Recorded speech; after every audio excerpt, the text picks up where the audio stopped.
Hi, banking സിംപ്ലിഫൈഡിൻ്റെ പുതിയ എപ്പിസോഡിലേക്ക് സ്വാഗതം. സ്വർണ്ണപ്പണയം വളരെ പോപ്പുലറായിട്ടുള്ള ഒരു വായ്പയാണ്. ബാങ്കുകളിൽ നിന്നും ബാങ്ക് ഇതര സ്ഥാപനങ്ങളിൽ നിന്നും മറ്റ് ധനകാര്യ സ്ഥാപനങ്ങളിലെല്ലാം തന്നെ വളരെ സുലഭമായി പെട്ടെന്ന് ആവശ്യം നടക്കുവാൻ നമുക്ക് ലഭിക്കുന്ന ഒരു വായ്പയാണ് സ്വർണ്ണപ്പണയ വായ്പ. സ്വർണ്ണ വായ്പ നമ്മൾ എടുക്കുന്ന സമയത്ത് നമ്മുടെ സ്വർണ്ണ ആഭരണങ്ങൾ അല്ലെങ്കിൽ ബാങ്കുകളിൽ നിന്നോ മറ്റോ വാങ്ങിയിരിക്കുന്ന ഗോൾഡ് കോയിൻ അങ്ങനെയുള്ള ആഭരണങ്ങളും കോയിനെല്ലാം നമ്മൾ ഇതിൽ ഈടായിട്ട് നൽകും. പണയം എന്നാണ് ഇതിനെ പറയുന്നത്. ഇങ്ങനെ നൽകിയിരിക്കുന്ന സ്വർണ്ണാഭരണങ്ങൾ സ്വർണ്ണപ്പണയ വായ്പ അവസാനിപ്പിച്ചാൽ അന്ന് തന്നെ അപ്പോൾ തന്നെ ബാങ്കുകളിൽ നിന്ന് നമുക്ക് തിരിച്ചു ലഭിക്കുന്നുണ്ട് സാധാരണ രീതിയിൽ.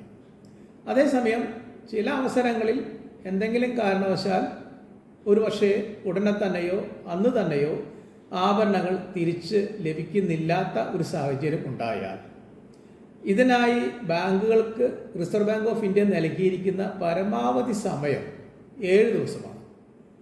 പണയം വായ്പ പൂർണ്ണമായും അവസാനിപ്പിച്ച് കഴിഞ്ഞാൽ അടുത്ത 7 ദിവസത്തിനുള്ളിലെങ്കിലും പരമാവധി 7 ദിവസത്തിനുള്ളിലെങ്കിലും ഈ സ്വർണ്ണാഭരണങ്ങൾ തിരിച്ച് ഇടപാടുകാർക്ക് നൽകേണ്ടതാണ്.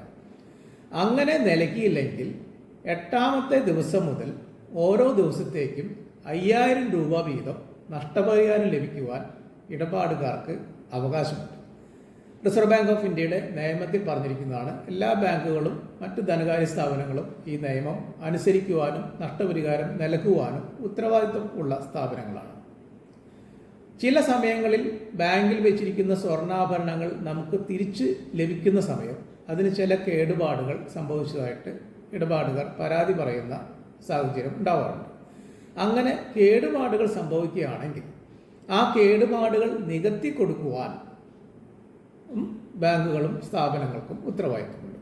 അല്ലെങ്കിൽ ആ കേടുപാടുകൾ നികത്തിയെടുക്കുമ്പോൾ അതിന് വരുന്ന ചെലവ് എത്രയാണോ അത് നൽകുവാൻ ബാങ്കുകൾക്ക് ഉത്തരവാദിത്തമുണ്ട്. വളരെ അപൂർവമായി ഉണ്ടാവാറുള്ള ചില സാഹചര്യങ്ങളാണ് ഈ സ്വർണ്ണാഭരണം തന്നെ സ്ഥാപനത്തിൽ നിന്ന് ബാങ്കിൽ നിന്ന് നഷ്ടപ്പെടുന്ന സാഹചര്യങ്ങൾ ഉണ്ടാവാറുണ്ട്. അങ്ങനെയാണെങ്കിൽ ഈ സ്വർണ്ണാഭരണത്തിൻ്റെ അന്ന് നിലവിലുള്ള മാർക്കറ്റ് വാല്യൂ എത്രയാണോ അന്നത്തെ വില, ആ വില നൽകി ആ നഷ്ടം നികത്തുവാനും ബാങ്കുകൾക്ക് ഉത്തരവാദിത്വം ഉള്ളതാണ്. ബാങ്കിങ് സിംപ്ലിഫൈഡിൻ്റെ അടുത്ത എപ്പിസോഡുമായി അടുത്ത തവണ കാണാം. Thank you very much.